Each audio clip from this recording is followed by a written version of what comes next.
বন্ধুসকল সকলো ভালে আছে না ময়ো ভালে আছে দে মই আজি আপোনালোকৰ ওচৰত লৈ আনিম বেহেৰবাৰী আউটপোষ্টৰ এক্ট্ৰেছ তৰামাই নগাঁৱনী এখেতে ক'ত আছে মই বিচাৰি থাকিম এতিয়া মোবাইলেদি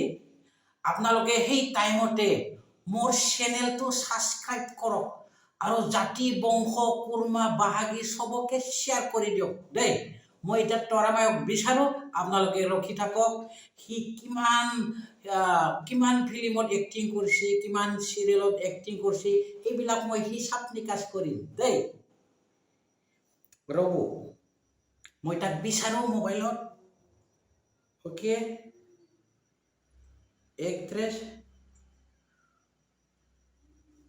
ইয়াত তৰামাই পালোঁ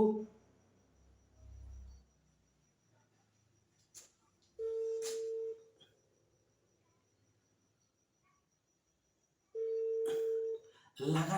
নাই ৰ ধৈৰ্য ধৰ দেই হেল্ল'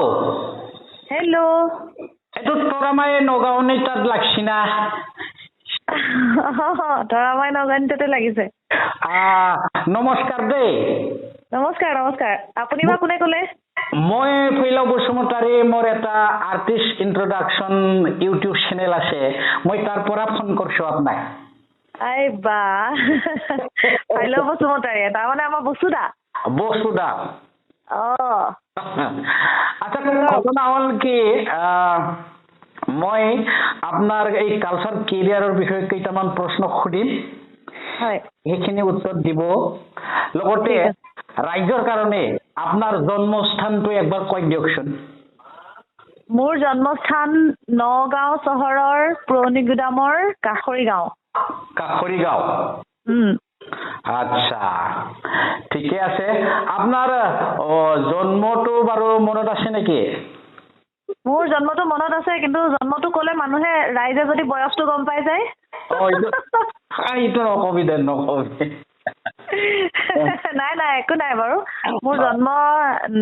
1986 20 আগষ্ট ৰাইজে চনটো মনত ৰাখিব নালাগে ডেটটো মনত ৰাখিব তেতিয়া মোৰ জন্মদিনত শুভেচ্ছা জনাব পাৰিব হয় আচ্ছা যিয়ে নহওক মই প্ৰথম প্ৰশ্নটো হ'ল আপুনি যে এই সংগীত জগত বা এই ফিল্ম লাইনত আহিল হয় এইটো কেনেকুৱাকে আহিল বাৰু মই প্ৰথম নাটক কৰিছিলোঁ নাটক মই 2006 চন মানৰ পৰা ষ্টাৰ্ট কৰিছোঁ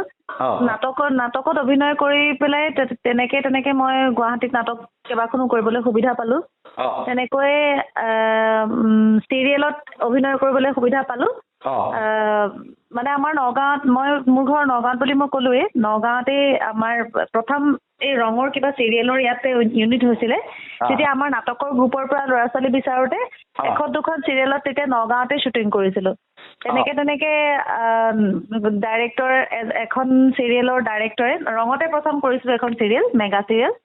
ডাইৰেক্টৰে মোক কাষ্টিং এটা কৰিলে মেঘৰঞ্জনী বুলি চিৰিয়েলখনত তেতিয়া সেই সূত্ৰে মই গুৱাহাটীলৈ গৈ শ্বুটিং আৰম্ভ কৰিছিলোঁ তেনেকে মোৰ গুৱাহাটীত থকা হ'ল আৰু তেনেকে মই কেমেৰা লাইনলৈ আহিলোঁ লাইনত আহিল এই যে কেমেৰা লাইনত আহিলে আপুনি তাৰ আগত কিবা নাটক একাডেমি কিবা কিবি এনেকে ট্ৰেইনিং লৈছিল নেকি কোৰ্স কিবা কিবি নাই একাডেমিত মই কোৰ্স লোৱা নাই কিন্তু নাটকৰ গুৰু মোৰ নৱজ্যোতি বৰা তেখেতৰ লগতে মই প্ৰথম নাটক শিকিছিলোঁ তাৰপিছতে অৱশ্যে দুখন কৰ্মশালাত ভাগ লৈছিলোঁ মই ৰাষ্ট্ৰীয় নাট্য বিদ্যালয়ৰ আণ্ডাৰত 45 দিনীয়া ৱৰ্কশ্বপ দুটা কৰিছিলোঁ তেনেকৈ আৰু সেয়া 2008-9 চনৰ কথা আৰু তেনেকে আনুষ্ঠানিক শিক্ষা মোৰ একো নাই কৰ্মশালাতে শিকিছিলোঁ আৰু কৰ্মশালা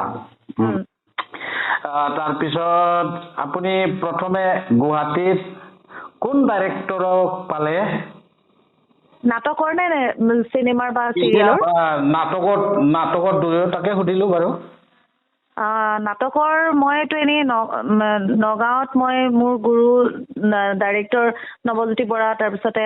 আৰু এজন গুৰু দীপক বৰা আৰু তেনেকে মৃণাল বৰা তেনেকে পুৰণি গুদামৰ বহুত কেইজন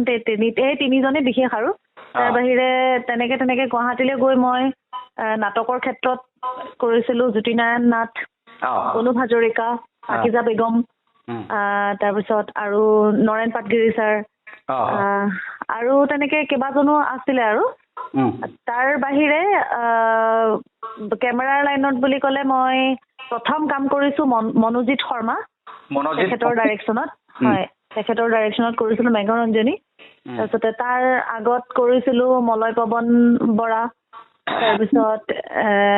আৰু ৰাজীৱ বৰঠাকুৰ, তাৰপিছত পিছততো এতিয়া বেহাৰবাৰী আউটপোষ্টত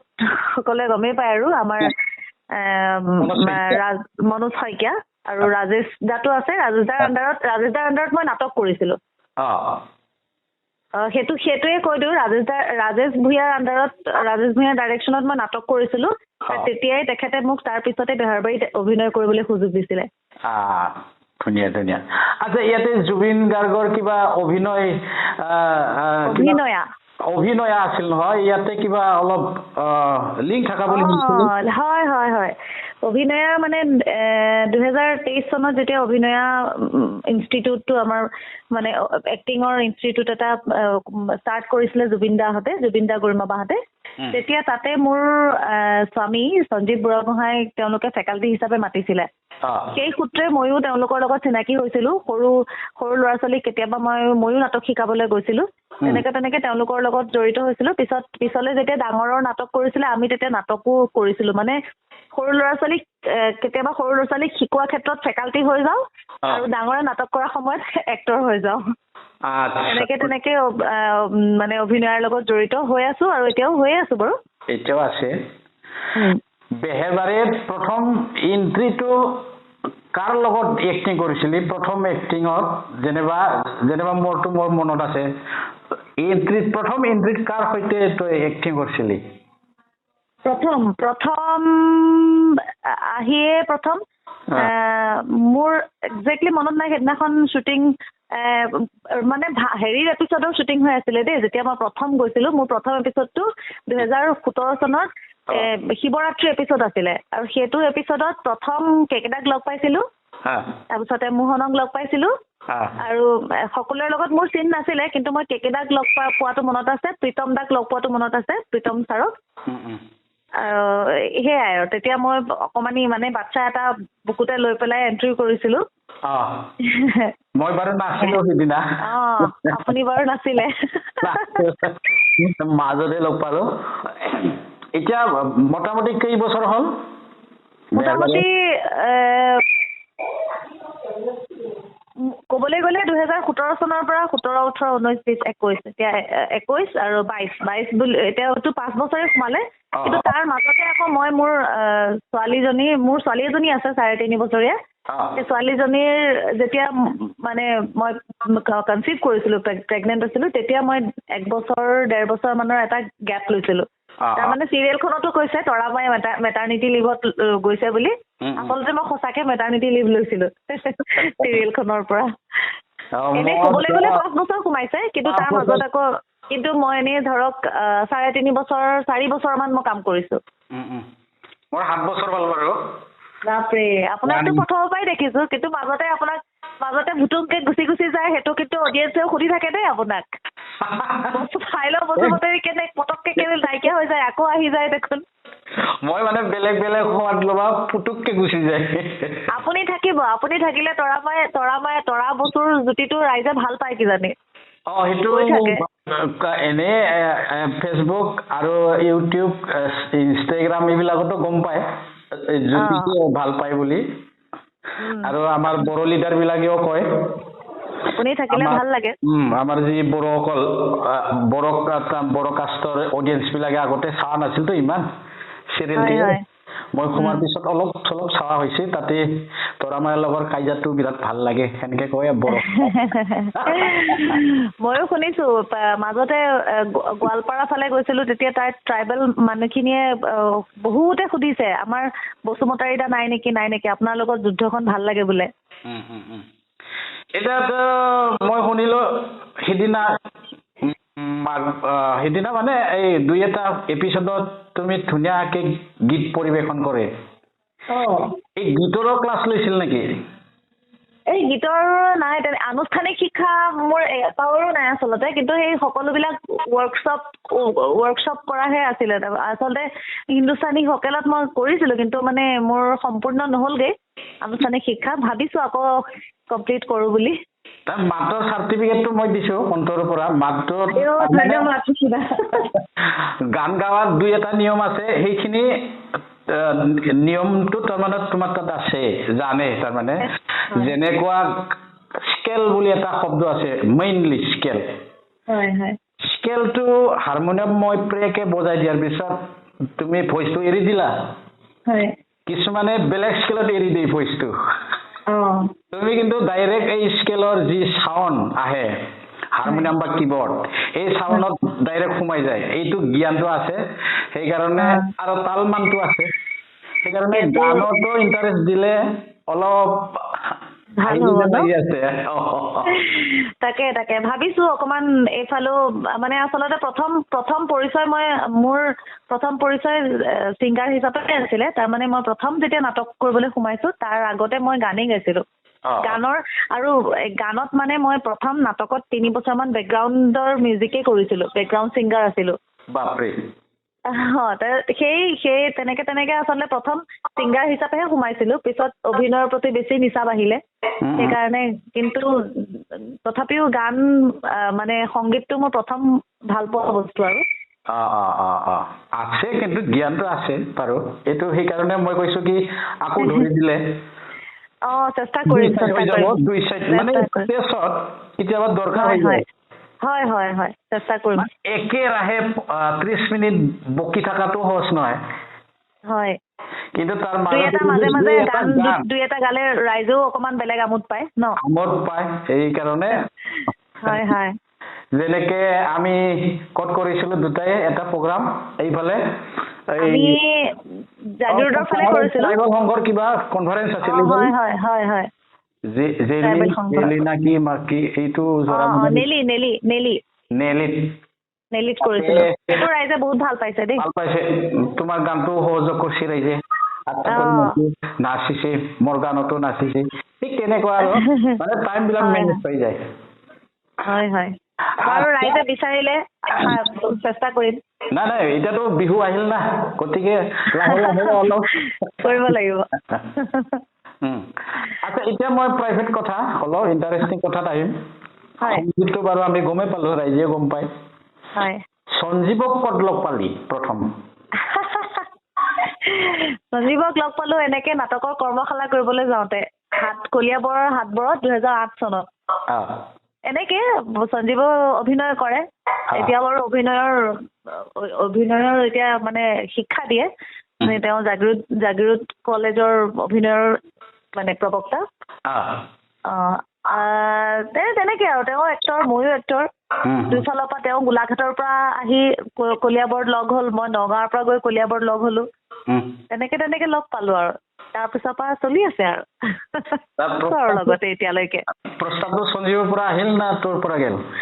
সঞ্জীৱৰ পৰা আহিলে ছোৱালী মানে প্ৰস্তাৱ দিয়ে নি প্ৰথমতে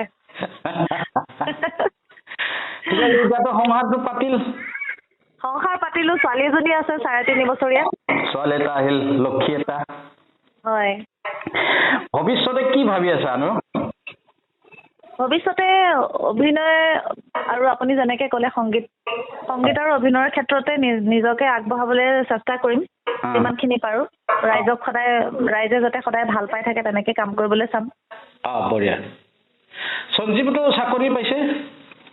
সঞ্জীৱৰ চাকৰি এটা আছে জাগিৰোড কলেজত কৰে এক্টিং ডিপাৰ্টমেন্টত তেতিয়াহ'লে ইমান অসুবিধা নাই তোৰ ইণ্টাৰেষ্ট খুব মনোযোগেৰে ঈশ্বৰে কিমান দূৰ আগবঢ়াই নিয়ে দুইজনকে আৰু ইণ্টাৰেষ্ট দিব লাগিব হয় আচ্ছা এতিয়াতো কথাটো শেষে নেক্সট বছৰত আমি একেলগে থাকিম নেকি একেলগে থাকিম আকৌ একেলগে অনুষ্ঠান কৰিম বহাগৰ কথা একেলগে অনুষ্ঠান কৰিম তৰা বস্তু নাথাকিলে হ'ব নেকি ৰাইজে এতিয়াৰ পৰাই গম পাই থাকক নেকি ৰাইজে এতিয়াৰ পৰাই গম পাই থাকক ঠিক আছে তেতিয়াহ'লে আমি আৰম্ভ কৰি দিম ৰিহাৰ্চেল হয় না নহয় হয় হয় হয় একদম ৰিহাৰ্চেল আৰম্ভ কৰিম গানে নাচে অভিনয়ে গোটেই ভৰাই পেলাই ৰাইজৰ কাৰণে অনুষ্ঠান লৈ যাব লাগিব গতিকে ৰাইজে মানে 50 মিনিট 1 ঘণ্টা আমাক চাবা পাৰাকে আমি ৰেডি হৈ যাব লাগিব ৰেডি হৈ যাব লাগিব তাৰ আগত ৰাইজৰ কাৰণে এটা আহ্বান যে ইমান মহামাৰীবোৰে 2 বছৰ আমাৰ নষ্ট কৰিলে এতিয়া যাতে এতিয়াৰ পৰা অকমান সকলো সাৱধান হয় যাতে আমি মানে আমাৰ বাপতি সাহোন অনুষ্ঠানবিলাক যাতে আমি বন্ধ কৰিবলগীয়া নহয় হয় এইটোতো মোৰ ফালৰ পৰাও থাকিল হয় হয় আৰু মই শুনিছো তোমাৰ এটা ইউটিউব চেনেল আছে মোৰ সাবস্ক্ৰাইবাৰ আছে তো সাবস্ক্ৰাইবাৰ বিলাকে সাবস্ক্ৰাইব কৰি দিব তো ইউটিউব চেনেল মোৰ এটা ইউটিউব চেনেল আছে মোৰ ইউটিউব চেনেলটোৰ নাম হৈছে সীমা বৰুৱা তৰামাই সাবস্ক্ৰাইবাৰ অৱশ্যে এতিয়া বহুত কম হৈ আছে আপোনাৰ আমাৰ বসুদাৰ চেনেলটোৰ যোগেৰে মোক দিয়ে শুনিব সকলোৱে যাতে মোৰ চেনেলটো সাবস্ক্ৰাইব কৰি দিয়ে দেই সীমা বৰুৱা তৰামাই বসুদাই যেনেকে মোৰ টেলিফোনিক ইণ্টাৰভিউ ল'লে মই কিন্তু বসুদাক সন্মুখত বহুৱাই ইণ্টাৰভিউ ল'ম আৰু মোৰ চেনেলৰ ইণ্টাৰভিউটো যাতে সকলোৱে চাই এতিয়াৰ পৰা কৈ থৈছো চাব নিশ্চয় চাব আমাৰ সেই অন্তৰংগ আলাপটো কেতিয়া হয় ৰাইজে নিশ্চয় ৰখি থাকিব অতি চমুতে কৰিম অতি চমুতে এই এটা সৰু কলি তুমি খুব ভাল পোৱা এটা গান শুনাই দিও নেকি লাষ্টত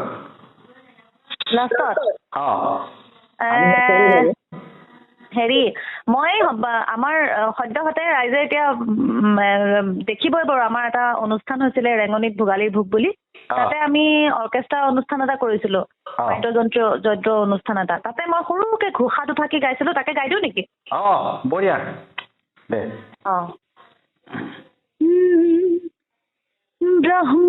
ব্ৰহ্মায়াদি কৰি জীৱ জগত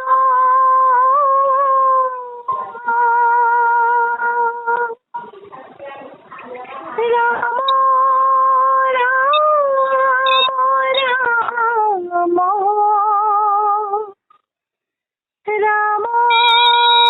ৰাম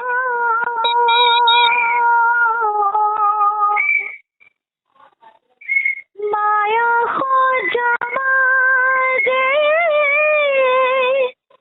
আশয় ঘুমতে যাই এই দুভাগে গালো বিহুৰ বিহু গান ৰাইজে গম পাইছে গান গাব পাৰে বুলি এতিয়া গম পাব হয় হয় হয় ধন্যবাদ আমাৰ এইটো ভোগালীৰ মাজতে ৰাইজে নিশ্চয় শুনিব গানটো হয় হয় এই ইণ্টাৰভিউটোৰ যোগেৰে সমূহ অসমবাসী ৰাইজক ভোগালী বিহুৰ ওলগ জনালো সকলো সুস্থ হৈ থাকক সবল হৈ থাকক মোৰ ফালৰ পৰা এটা আশীৰ্বাদ আছে ভগৱানক মই অনুৰোধ জনাইছো যে আমাৰ সীমা বৰুৱা তৰামাই আমাৰ সংগীত জগতত লগতে আমাৰ এই ফিল্ম জগতত আগবাঢ়ি যাওক অকণমান মানে আশীৰ্বাদ দিয়ক ধন্যবাদ ধন্যবাদ জয় বৰাই বাথৌ থেংক ইউ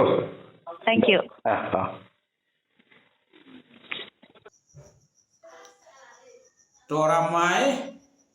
সীমা বৰুৱা নগাঁৱনী এখেতৰ লগত কথা কথন আপোনালোকে শুনা পালে আৰু লগতে